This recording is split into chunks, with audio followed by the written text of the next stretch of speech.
Hello. So we're in Bible history. We are on lesson 27, the golden calf. It's on page 60 and 61. Here are the footnotes. Number 1, they rose up to play. That means they were doing sinful worship practices. Number 2, I lost it. Number 2, a stiff-necked people. Stiff-necked is a way of saying someone is stubborn. Number 3, the 2 tablets, that would be the slabs of stone in which God had written the testimony.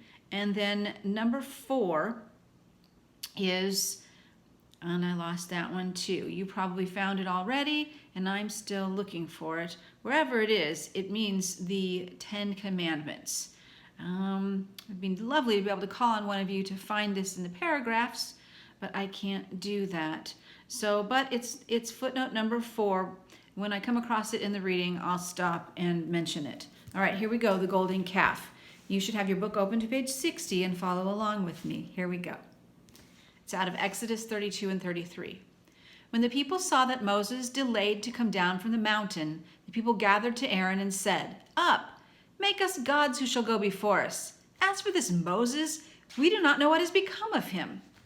Aaron answered them, "Take off the rings of gold and bring them to me." He received the gold from their hand and made a golden calf. They said, "These are your gods, O Israel, who brought you up out of the land of Egypt." And they rose up early the next day and offered burnt offerings.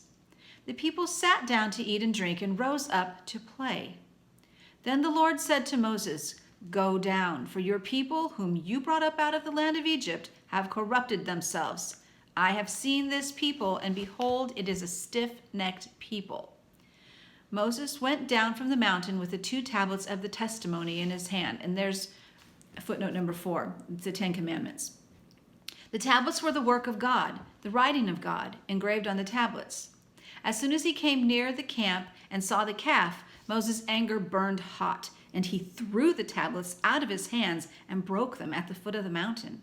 He took the calf and burned it with fire and ground it to powder and scattered it on the water and made the people of Israel drink it.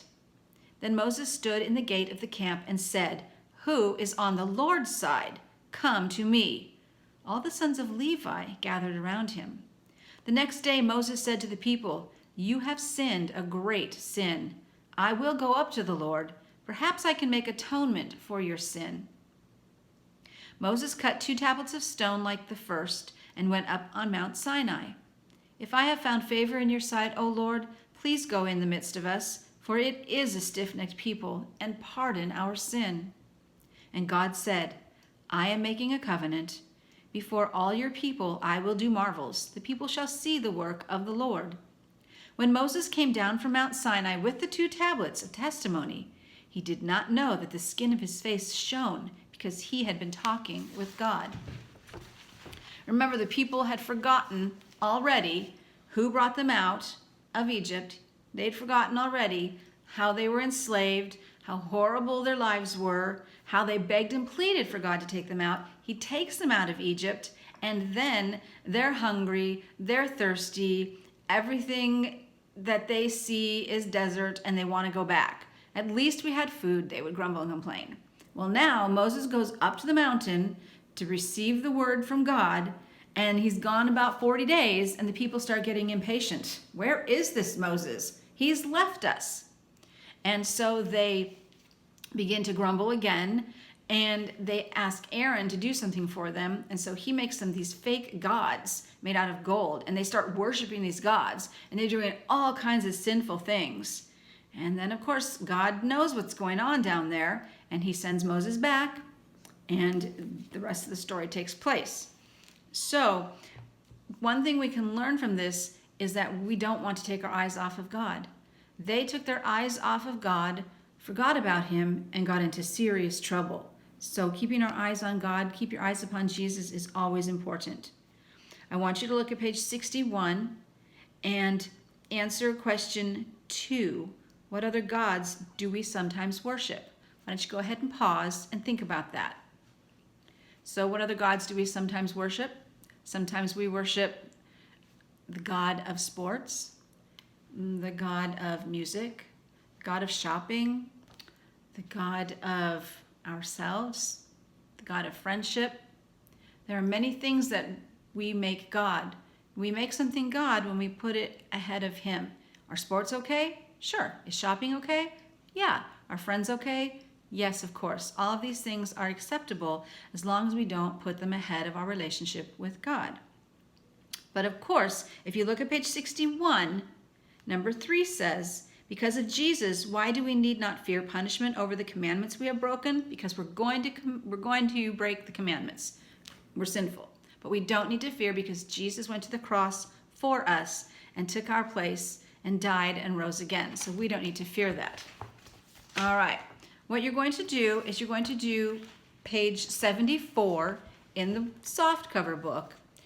And I'm going to have you circle the ones that you're going to do. So if you need to pause to get a pencil, do that now. And then in the thinking about God's word, I'm going to have you circle number 1. Circle number 2, do the second question. You can read the first one and think about it, but answer the second one. That'll be important. Answer question 5. Then answer question 6. And then, of course, we know Moses went back up again and to get the commandments a second time. When you finish that, go ahead and do the whole section of working with God's Word.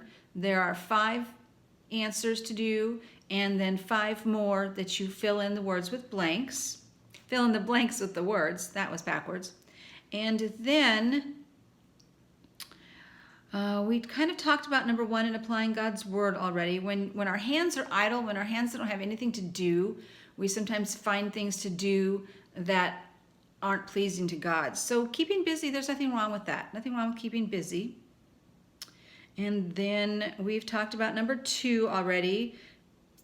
Things that become our God, forms of idolatry. Anything we place above God and above our relationship with God becomes an idol.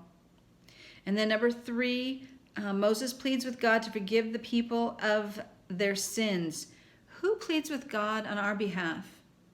Well, it's actually Jesus. And I want you to look up at the end when you're finished, look up 1 John 2 verse 1 and read what that says. And in my next video, I'll go over these answers with you. And if you have any questions or you're not sure, go ahead and send me an email. And I miss all of you, and I hope you're doing really well. If you have time, something you could do is to go back. If you have time, isn't that all we have these days? If we have time, you have time, go back in the Bible history book, go back to the beginning and kind of review each lesson and look at the title, look at the pictures, look over some of the words, and be sure that you recognize that all the stories come right out of the Bible. They don't add anything, they don't take anything away. Just give yourself a little review of the Old Testament. And I'll talk with you again soon. Bye.